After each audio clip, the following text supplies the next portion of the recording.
Blaney, Wallace, Bowman all have issues up front, allowing Kyle Larson to get his 30th career win today in Homestead, Miami. Let's talk about NASCAR racing in Southern Florida.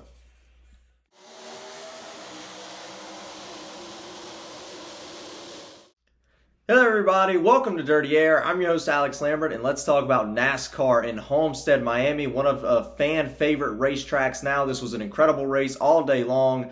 Kyle Larson secures his 30th career win, his second win, only his second win, right? In Homestead, Miami. There's a lot to discuss. We'll talk about the top 10. We'll talk about some drivers that were up front. Bubba Wallace, Ryan Blaney having a phenomenal day, but ending in tragedy. Let's break it all down on the latest episode of Dirty Air here, and let's go ahead and get into it. And first off, we have to talk about Kyle Larson. He's certainly the story of the weekend, won the truck race on Friday night, looked like he was going to win the Xfinity race on Saturday night until a caution came out with 8 laps to go. He had a 10-second lead, unfortunately, did not win that race, but that's sort of a story for another time. But today, Kyle Larson capitalizes, winning in Miami, his first win of the 2025 NASCAR season, and his first win in Miami as well in a couple of seasons. So certainly a big win for Kyle Larson. And we've talked about for years, for a long time, how good Kyle Larson is at Homestead, Miami, really since he was a rookie in 2014. He was so good at running the high lane, was able to go far up there, able to go places on this racetrack that nobody else could go, right? And that's right off the wall. No other driver can get as close to the wall as he can. He got a little too close today sometimes, scraping that right side of the car off. But he has just been able to do that, and he's been so successful at this track when it comes to leading laps, getting solid finishes, but only 2 wins there. Never won in the next-gen car. Some blame that on because it was the championship race. He didn't want to get in the other driver's way, sort of moved out of the way. But either way, Kyle Larson has always been very phenomenal to watch in Homestead, Miami. One here in 2022, and then, of course, one here today in 2025. Certainly a big story for the driver of the 5 car, but he did not come easy today. When he won it in 2022, there was certainly a dominance factor. He dominated that event, dominated that race. He's led a bunch of laps here, more laps than any other current driver, but today was different. Today, he had to go through some other drivers, and let's break all the drivers down, what happened exactly. So the way to really tell the story of this race, of the leaders of this race, is let's just look at laps led. Let's look at the drivers that led the most laps. We have Ryan Blaney at the top, leading 124 laps today. Dominant car of the race, right? Was obviously going to be the fastest car. Had some issues on pit road, so lost the lead a couple of times in this race. Was able to maneuver his way back up front. Actually went back to 10th at one point in the final stage of this race, but was able to come back up to 3rd. And while he was chasing down Kyle Larson and Bubba Wallace to get the lead back in Miami, Ryan Blaney blows an engine. A huge cloud of smoke comes from behind the race car, goes over the front stretch grandstands, and that's it for Ryan Blaney. Very frustrating. In his interview following that incident, I've just talked about how he's had a lot of speed this season, but that's 3 DNFs for Ryan Blaney. So the engine shop's certainly going to have to take a look at exactly what went wrong, why there was an engine failure in a 400-mile race in Miami. That's certainly something that I feel like we see less of, especially in these 400-mile races. Sometimes in the 500-mile or the 600-milers, you get some engine failures in that last sprint. But a 400-mile race at a mile and a half typically don't see engine failures as commonly, especially from a Penske engine, right? So certainly something needs to be dissected there. But a very frustrating season for Blaney. Was good in Daytona, good in a bunch of races this season. Has been one of the fastest race cars all year long, but doesn't get those results, is finishing in the back because of issues. Once again, 3 DNFs in the 6 races that we've had so far. That's going to get very frustrating very quickly for Ryan Blaney for sure. Still looking for that first win of this season as well, but they have the speed. Once again, that hardest part figured out. Let's look at Bubba Wallace. Bubba Wallace led the second most laps today, leading 56 of the 267 laps. That's certainly a big deal for Bubba Wallace. He looked like he was really fast, was looking to be really good, really fast, running very well.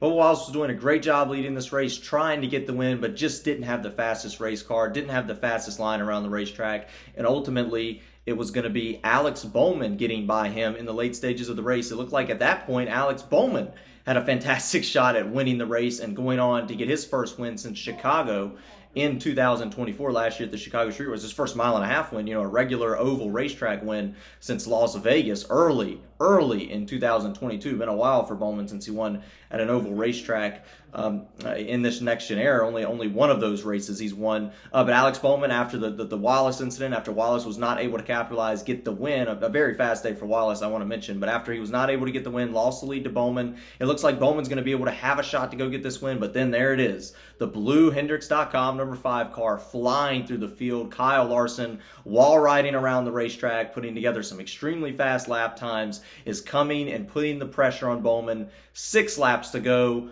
Bowman, the pressure finally gets to him. He ends up getting into the wall, pushes it a little too hard, and that allows Kyle Larson to get by him. Kyle Larson, with the clean air out front, is able to pull away and win in Homestead, Miami. So that's certainly very frustrating for Alex Bowman, for Bubba Wallace, and of course for Ryan Blaney. So those lap leaders. So Larson only led 19 of the laps today. That's certainly not a dominant performance when we compare it to the other 3 leaders of this race, the other top 3 lap leaders of this race. But it was certainly an interesting storyline. Larson was up front all day, in the top 5 all day, looked to be really fast, made some mistakes in practice. Larson did, made some mistakes in qualifying, but ultimately won today's Cup race in Homestead, Miami. A fantastic day for him. Let's take a look here at the top 10 for today, right? Kyle Larson, Bowman, Wallace. Already really touched up on them, but a nice 4th place finish for Chase Briscoe. Been looking for some more speed out of that 19 team. They've been kind of fast, but sort of hit or miss some weeks, right?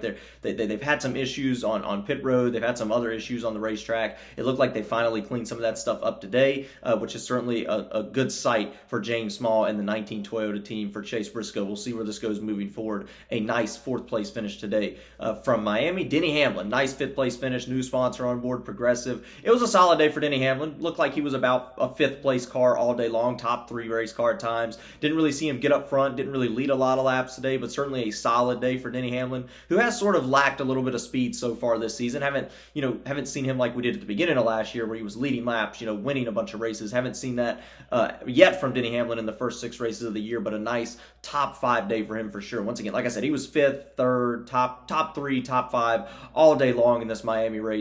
And fortunately for him, got a top 5 out of it, so a nice points day for him.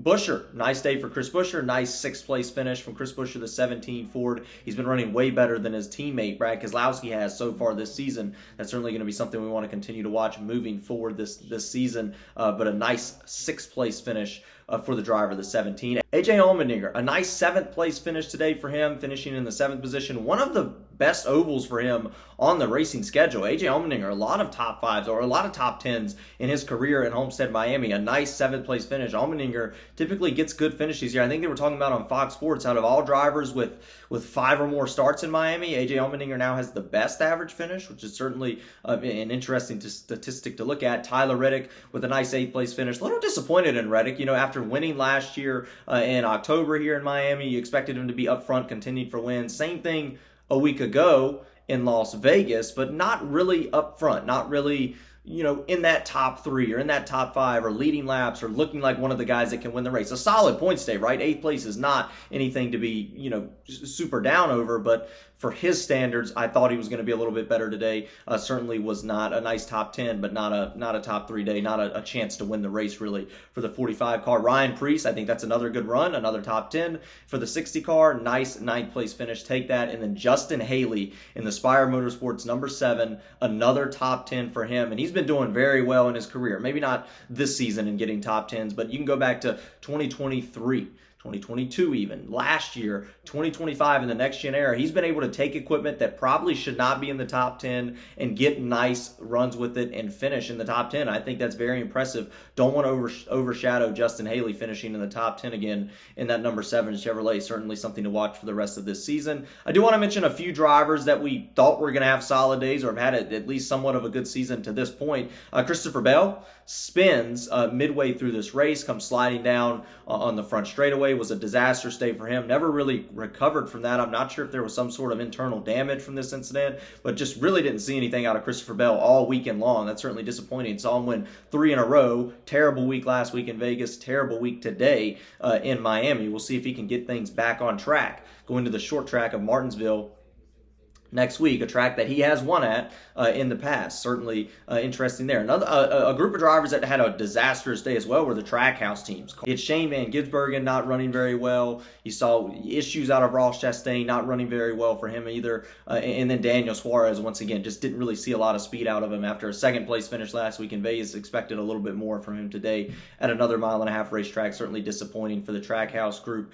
Carson Hocevar, another one of those drivers that was running up front. He was actually in the top 10 for a majority of this race, but had a mechanical failure. They were talking about maybe a battery went out, just completely lost power riding around the racetrack. Certainly a very disappointing day for Carson Hocevar in that number 77. Now, once again, Carson Hocevar running up front doesn't get the results, and that's something that we're going to have to see get cleaned up from these teams. You can have speed, but if you don't get the small things, things are not going to go your way. It's certainly very frustrating so far this year for Carson Hocevar. That's really it. Really all there is to analyze, all there is that I want to break down from this Homestead Miami race. We do go to Martinsville next week. I'll be in attendance, going to try to do a Dirty Air video from the racetrack next week at Martinsville, so please tune into that. Should be exciting. Hopefully it's a good short track race, going to bring a really soft tire next week to Martinsville, Virginia. The paperclip, the short track should be fun. But that's it, all there is to talk about. And of course, about Kyle Busch finishing 22nd, 21st today.